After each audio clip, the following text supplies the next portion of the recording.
GOP political infighting is shaping the ever-changing 2016 race. Dr. Ben Carson even telling a group of diners the race is getting so ugly that candidates are like gladiators going into battle. What I call the ancient Roman Colosseum stage.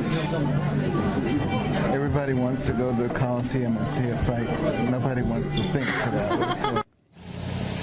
Dr. Ben Carson taking a quick break from the campaign trail to go on the record from Aiken, South Carolina. Good evening, sir. Hi, Greta.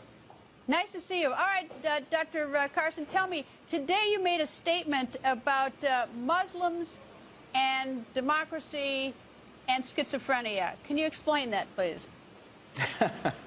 Yeah, I basically said a Muslim who believes in all the tenets of Islam, including Sharia, would have a very difficult time embracing our Constitution and our values because they're at odds with each other.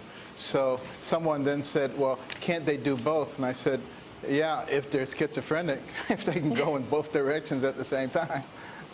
Are there some Muslims who don't embrace, in your mind, American Muslims who don't embrace Sharia law, and thus, you know, that would be a different a different view? Yeah, absolutely. I mean, I grew up in Detroit. I knew lots of Muslims who embraced, you know, American values, and they were just like anybody else. Dr. Carson, I put on my Facebook page today asking for questions because we knew that you'd be a guest tonight, and so I thought I'd bring the voters in. And Benny Joe Durden Bassett says, a question to you, Dr. Carson, who would you consider as your nominee to go before Congress for the seat as the next Supreme Court justice? So who would be someone you would sort of think about? Joyce Rogers Brown, I think, would be a good choice. But I think, you know, we should look at a whole host of different people. And I would look at what they have done in the past. What kind of judgments have they had? Who do they associate with? There's a lot you can tell about a person's life.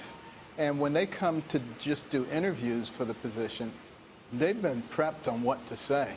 So I think the life is something that you can't necessarily prep somebody on. You can get a lot more information by looking at that. A lot of the 2016 nominees think that President Obama, while he certainly has the right and the duty under the Constitution to nominate someone for the Supreme Court, that there should be no hearings. Do you think there should be hearings or no hearings by the Republican-controlled Senate? Well, you know, they're not going to approve an ideologue. Now, if he's going to select somebody who is a strict constitutionalist, like Judge Scalia was, I suspect that they probably would be very willing to have hearings in a situation like that.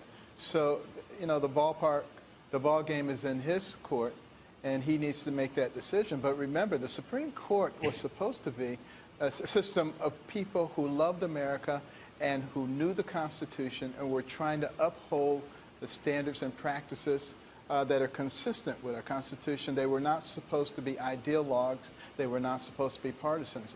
Obviously, that has changed, and people are reacting to that. All right, here's another question from Facebook. Jennifer Michelle Greenberg has this question for you, Dr. Carson. She says, what do you think of the catty fighting and finger-pointing going on between other candidates? Is it helpful or is it damaging? Well, it's very damaging, and you don't have to go that far back in history. You go back to 2012, and you see how the Republican candidates savaged each other. And it turned out to be extremely helpful for Barack Obama, who had compiled a record that should cause anybody to lose, and yet he was still able to win because they had done so much damage to each other. I hope we can learn from those things and stop inflicting these wounds on ourselves. In your campaign in South Carolina, do you get any different question than you got when you were in New Hampshire, Iowa? Is there anything that's sort of piquing everybody's attention down there? Well, I'm getting a lot more enthusiasm here than I had in New Hampshire, that's for sure. And, you know, a lot of people who think that things are going to change in our favor down here. So I'm optimistic about that. Dr. Carson, thank you for joining us, and good luck in the primary, sir. Thank you, Greta.